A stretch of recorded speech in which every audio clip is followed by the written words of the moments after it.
Stadion Informatika Universitas Kristen Indonesia Maluku. Di sini saya akan menjelaskan tentang pengenalan jaringan komputer.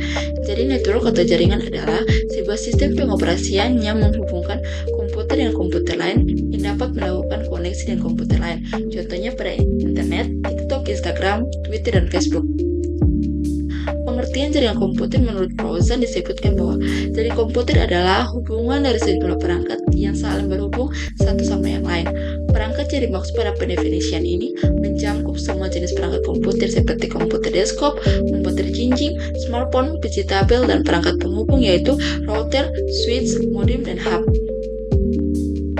Syarat-syarat sebuah jaringan komputer terbagi menjadi 4. Yang pertama, minimal terdapat 2 buah perangkat atau komputer yang terhubung. Hubungan ini dapat menggunakan sarana kabel atau wired maupun nirkabel atau wireless. Yang kedua, terdapat penggunaan di dalamnya yang berinteraksi dengan pengguna lainnya maupun terdapat layanan dan penyedia layanan. Yang ketiga, terdapat data yang bertukaran di dalamnya. Selain data juga terdapat konten atau teks multimedia maupun informasi atau hasil pengolahan data. Yang keempat, terdapat pemakaian secara bersama atau sharing, terdapat perangkat keras atau hardware dan perangkat lunak atau software. Sifat-sifat dasar dari sebuah jaringan yang pertama, scalability, memiliki arti bahwa kemampuan untuk dapat diskalakan dengan kebutuhan pengguna jaringan komputer. Yang kedua, resourcing sharing diartikan sebagai berbagai sumber daya. Dalam hal ini berarti bahwa jaringan komputer dapat digunakan untuk saling berbagi dan memakai secara bersama-sama segala sumber daya yang ada. Yang keempat, connectivity, memiliki arti mudah terhubung dan dihubungkan. Hal ini berarti bahwa jaringan komputer memiliki sifat untuk mudah dihubungkan ke semua pengguna komputer. Yang keempat, reliability, memiliki arti keandalan. Hal ini berarti bahwa jaringan komputer memiliki kemampuan untuk dapat diandalkan di dalam jaringan komputer. Berdasarkan model transmisi yang digunakan, jaringan komputer dibedakan menjadi 2 macam, yaitu jaringan komputer berkabel atau wired network. Yang kedua, jaringan komputer tanpa berkabel atau wireless network. Selanjutnya adalah macam-macam topologi pada jaringan. Topologi pertama yaitu topologi bus. Topologi bus ini merupakan topologi yang paling awal digunakan dalam topologi pada jaringan komputer, terutama di masa-masa awal jaringan komputer dikembangkan. Topologi bus hanya menggunakan sebuah jalur koneksi yang kemudian digunakan secara bersama-sama. Tentu saja terdapat terminal di awal dan di akhir bus atau jalur koneksi untuk menyediakan dan menjaga koneksi dalamnya untuk semua komputer yang terhubung. Kelebihan pada topologi bus yaitu yang pertama, topologi bus sangat sederhana dan mudah diimplementasikan tanpa memerlukan pengetahuan teknis yang dalam terhadap jaringan komputer. Yang kedua, topologi bus ini dapat digunakan untuk kebutuhan jaringan komputer dalam jangka waktu pendek. Yang ketiga, kecepatan pengirim atau pertukaran data pada topologi bus relatif lebih cepat. Sementara kekurangan pada topologi bus, yang pertama, topologi bus tidak handal untuk jaringan kecepatan tinggi. Hal ini disebabkan karena topologi bus belum mampu menangani masalah-masalah yang disebabkan oleh beban trafik pada jaringan komputer.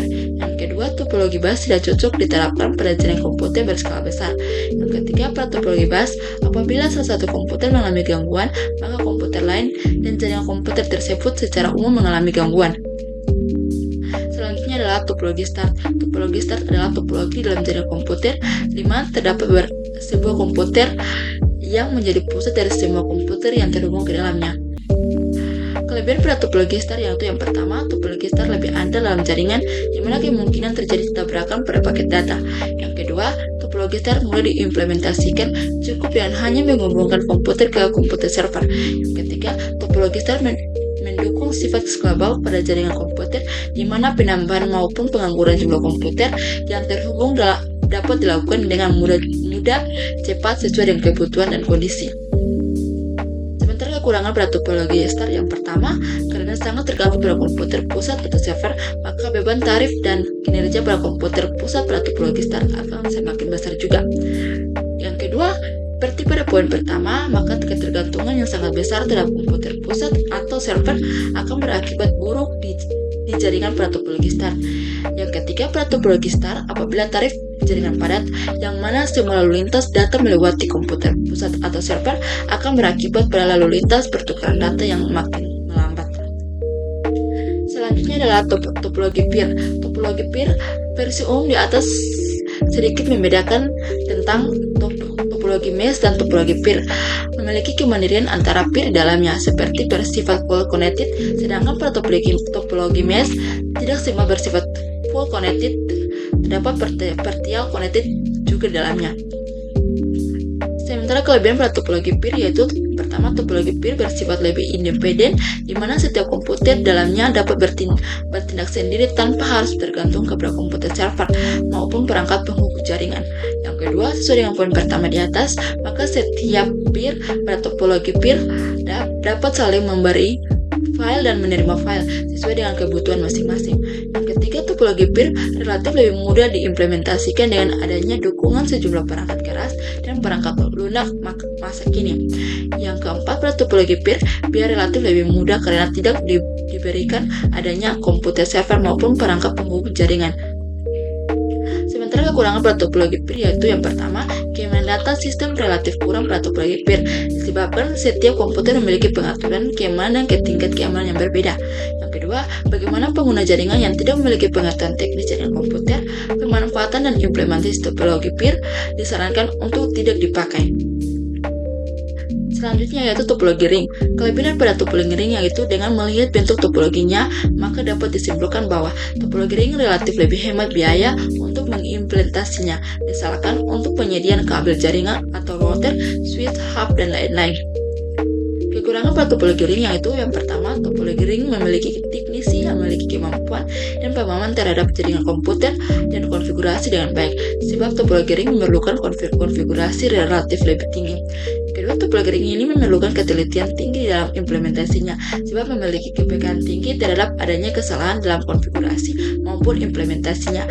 Yang ketiga, sifat scalable pada jaringan komputer tidak didukung oleh topologi ring, dilihat dari sulitnya pengembangan jaringan dengan topologi ring di dalam skala jaringan yang lebih besar.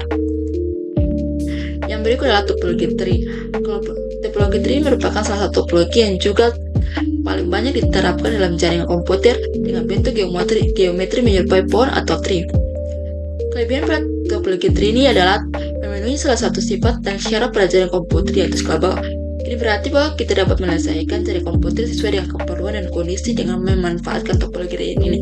Yang kedua, topologi tree ini sangat diterapkan di berbagai tempat karena bersifat scalable dan lebih andal. Selain itu, sesuai poin di atas, maka topologi tree ini mendukung jaringan skala besar sehingga skala kecil. Sementara kalau kekurangan pada topologi tree, yang pertama, topologi tree ini adalah potensi untuk terjadinya scroll atau tabrakan paket data sangat besar. Yang kedua, topologi tree memerlukan usaha yang besar untuk melakukan perawatan dan perbaikan pada skala jaringan terbesar. Yang ketiga, topologi tree memerlukan perencanaan yang matang untuk mengimplementasikannya dalam hal menyediakan jumlah kabel jaringan, lokasi setiap komputer, dan lain-lain. Yang berikut adalah topologi mesh. Topologi mesh ini merupakan topologi yang paling kompleks dan paling banyak digunakan penyedia layanan akses internet. Sebab topologi mesh mampu menjaga agar kerusakan atau gangguan yang terjadi pada salah satu komputer tidak akan mempengaruhi komputer lain atau jaringan secara keseluruhan. Topologi mesh ini terdiri dari dua jenis topologi. Yang pertama, topologi mesh full connected memiliki ciri utama di mana semua komputer di dalamnya saling berhubung satu sama lain secara penuh.